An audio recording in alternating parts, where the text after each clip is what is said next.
Le président directeur général de Global Access Congo, Denis Frédéric Adoum, sollicite l'appui des syndicats patronaux pour l'opérationnalisation du full scanning au port autonome de Pointe-Noire.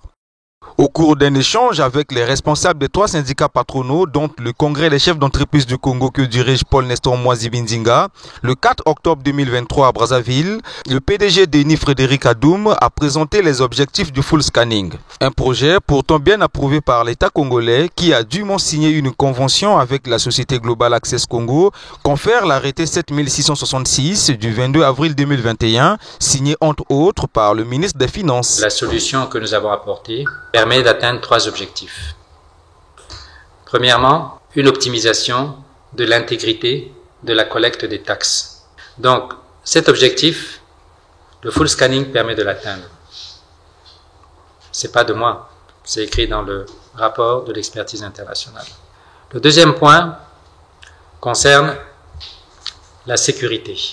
90% des flux de marchandises qui passent par le port, il y a nécessité que le port soit une barrière totale contre tout produit susceptible de nuire à la sécurité d'État ou à la santé, au bien-être des citoyens.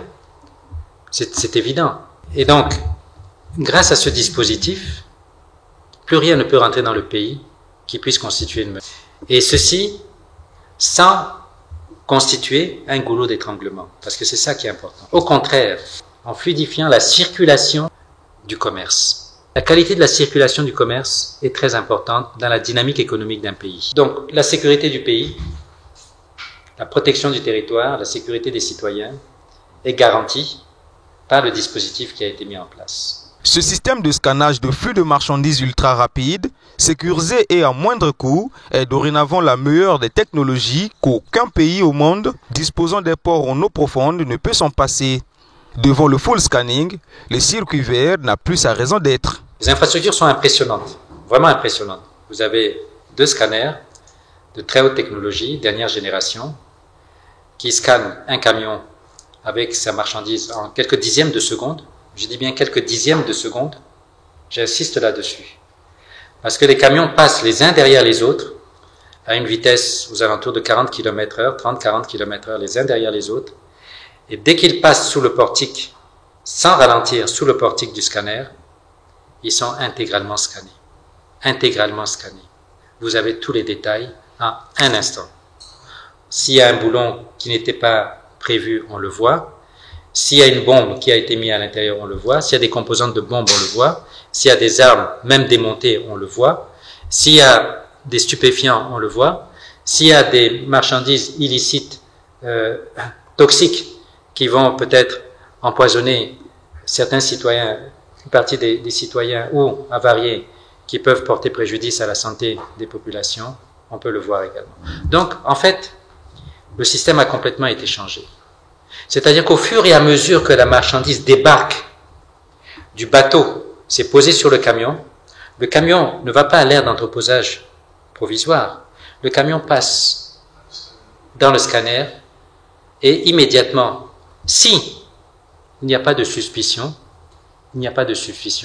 à terme, l'objectif c'est quoi? S'il n'y a pas de suspicion, la marchandise sort en même temps. Au cours de cette rencontre, présidée par le vice-président de la Chambre de commerce de Brazzaville, Ngale Sami Ibombo, les 3 syndicats patronaux acceptent de soutenir de vive voix le projet full scanning. Ce, dans le cadre de la solidarité patronale nationale et internationale. Le contexte de la solidarité patronale nationale et internationale, nous soutenons ce projet. Entrons dans la sphère de la ZLECAf, le marché commun africain. Il faudrait éviter que l'on puisse faire entrer au Congo de n'importe quoi. Et c'est dans ce contexte-là que nous vous soutenons. Nous serons les porte-parole.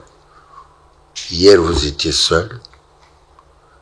Aujourd'hui, vous avez un collectif des patrons de 3 syndicats patronaux. Nous ferons des démarches. Nous irons ouvrir les portes du gouvernement.